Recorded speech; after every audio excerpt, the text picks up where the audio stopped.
The summer after we finished college, we got married, and about 2 years later decided we wanted to try to expand our family. And so in 2008, we got pregnant and found out we were having a sweet baby boy.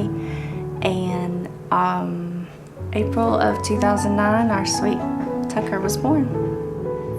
We were on the high of our life. He was sweet and cuddly, and his demeanor was just always so sweet and gentle. And we were having a blast going through all the different milestones that come with being new parents. At 8 months old, Tucker began to crawl. We used to play around, have a blast. He used to get on me and we would wrestle. Around 9 months old, Tucker started to pull up on furniture. We noticed he never would really quite put his left foot flat on the ground. He always kind of trailed on his tiptoes on that one side. We mentioned it at a doctor's appointment, and she said it's probably something he'll just grow out of, but I'll send you to a specialist if you're that concerned about it. He said the same thing. It was probably something he would grow out of, that it wasn't a concern, and we went on about our life. At his 1 year checkup, he was still continuing to not walk on his own. He would drag his left foot a lot. His foot was almost turned to the point of us not being able to get shoes on his foot. So at that point, at his 1 year checkup, she sent us to another specialist who did x-rays, and they could not find a thing wrong with his bone structure. So they determined he was diagnosed with a very mild form of cerebral palsy. They assured us that it would not cause him trouble. As he got older, he would adjust, and they thought stretch casting was the best option for him. He went through casting and got the casting off, and he was able to stand for the first time at about 14 months. He stood on his own. We were thrilled, and we thought, okay, the worst is behind him, and he just took off running. For the minute he learned to walk, he just ran everywhere he went. Before we knew it, a year had passed and Tucker was 2. About a month after Tucker turned 2, he came down with strep throat, and we took him to the doctor because he had actually developed a pretty serious tick. So when we took him to the doctor, they referred us to a neurologist, and the neurologist did not seem concerned at all with the tick. He said that it could be caused by strep throat and that it would go away, but he did notice an issue with Tucker's reflexes. At that time, he decided to give Tucker an MRI, and 10 p.m. that night, we definitely knew something was wrong right away for a doctor to give us a call. The doctor said that he had found a tumor in Tucker's spine.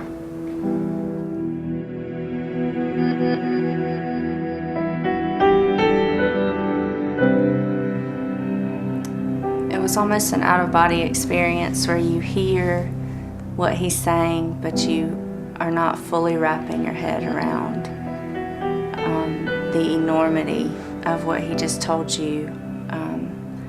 I hung up the phone and cried for a lot of reasons. I cried because I was sad. It was very bittersweet. We felt very grateful that we knew what was causing his problems. And we were very sad that he was so young and having to go through such a traumatic surgery. We were immediately referred to the best neurosurgeon in the Southeast. We had our appointment, got his surgery scheduled. The doctor explained the risks of the procedure. They were very serious. Paralyzation was one of the main concerns. However, we knew that if we left the tumor where it was, he would eventually be paralyzed. So on July 5th of 2011, we endured an 8-hour surgery that changed our life forever. The surgery was successful. He said when he tested Tucker's legs before surgery, he had absolutely no feeling in his left leg and very little feeling in his right. He said after removing the tumor, Tucker now had feeling in both legs. The left was still a little weaker than the right because of where he had to do the surgery, but he felt that Tucker's sensation in his legs was almost back to normal. 4 days in ICU actually turned into 8. He had a lot of complications during his recovery. He had some side effects from the medications that were keeping him sedated. When they tried to wake up Tucker the first time, he was just so weak. His arms were just shaking violently, and he was unable to breathe on his own. But one night, it had to be late, around 10:30, 11 o'clock, he just woke up, he was under sedation, but he just had enough strength to wake up and started just trying to pull his ventilator out. And they said it was time for him to wake up, and they pulled it out, and he woke up. And he said hi. Yeah. Yep. After being in the hospital 3 weeks, that sense of just peace was with me. I just thought, we have just endured the worst thing that could possibly happen to us. Tucker at that point had relearned to walk. He was walking on his own. So we spent the first night home in 3 weeks, and the next morning we were playing in Tucker's room, and I remember just having this peace come over me that I just thought, wow, we really made it through the worst experience of our life. And obviously, was in a great mood, and the phone rang, and I thought, okay, that's probably not a good sign if I'm getting a call from his oncologist. But I knew his biopsy results were coming in, so I answered, and she said, we've gotten Tucker's full biopsy back, and would you and your husband be able to meet me in my office tomorrow morning to discuss the results? And I remember just being frozen, and I asked her to elaborate a little bit, and she said, well, Miss Reeves, I hate to tell you this, but Tucker has cancer.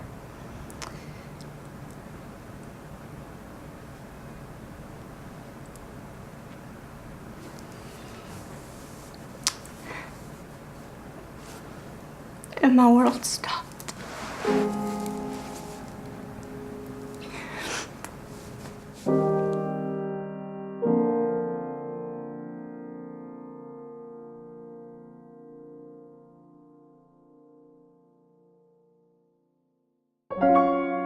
I sobbed for a really long time, and the first thought was, Tucker needs prayer, and he needs it right now. So I pulled myself up off the floor, and I got my phone, and I called my one of my really good friends that I work with. She has a prayer group that I know are just wonderful prayer warriors. And I called her, and somehow, through sobs, got enough information to her to know that she needed to start praying fervently for Tucker. And she later told me that she got down in her kitchen floor on her hands and knees and started praying for him at that moment. And that began a enormous chain of friends, family, even strangers that we didn't even know were praying for Tucker's miracle. We met with the oncologist the next day, and she told us about a special type of radiation used to treat children and tumors that are in tricky places, as Tucker's was in his spine. It was called proton therapy, and there was only 6 of them in the United States, and that we would be traveling to Jacksonville, Florida for 6 weeks during his treatments. We went down to Florida for the weekend just to meet his radiologist, talk about treatment, talk about our plan of action, and he was able to meet Tucker, and I asked him how successful he thought that this treatment was going to be, and he said, well, I would say if it was a grade 4 and the surgeon wasn't able to get everything it wasn't going to work. He said, but considering Tucker's is grade 3 and we were able to get most of the tumor, he said, I think we have a 50-50 shot. And I really wanted to hear better numbers than that. But he seemed very positive of wanting Tucker to be a success story and really wanted to give this a shot. He actually said that he had only seen about 3 or 4 cases, and that every single case he's ever seen was too far gone, where they were just going to start turning Tucker's type of tumor away. So he felt like we had actually caught Tucker's tumor early enough that we might have a chance. So we felt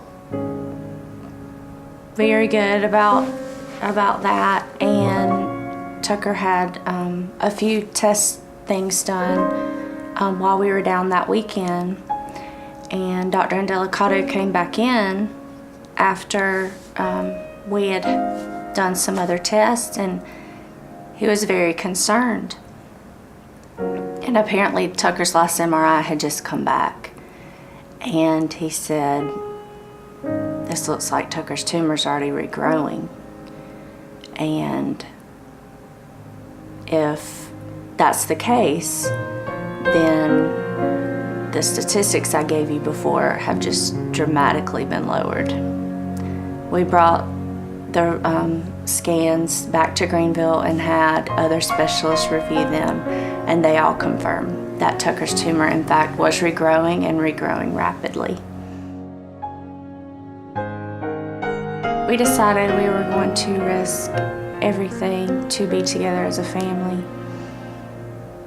We knew that 6 weeks without any income could be devastating to our family financially, but we knew nothing was more important than being together as a family and spending every possible moment we could with our son, because we were not sure how many of those moments we had.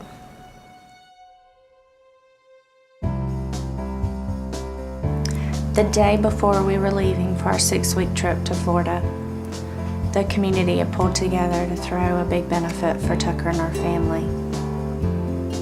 There's just no words to describe how grateful we were. We knew that we were leaving our jobs for 6 weeks with no income, and that we were losing at least $8,000, just our salaries alone, not to mention how are we going to pay for hotels, food, all the medical treatment that we had while we were down there. We knew that the community was rallying together for us, and it meant the world. We raised $12,000 that day, and we were able to leave on our trip to Florida without so much financial stress on our shoulders, and that was everything to our family. Finances are a huge part of stress.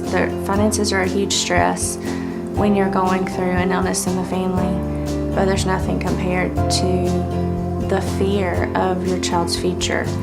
So for us to be able to concentrate more on Tucker and not worry about our finances so much was huge.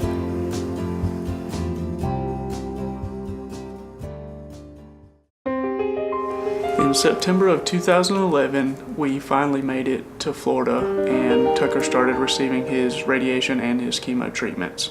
He was fitted for a cast, that way that the radiation would hit him in the same exact spot every day, and the special proton radiation that he received, they were able to stop it on his spine, that way it wouldn't go through his entire body.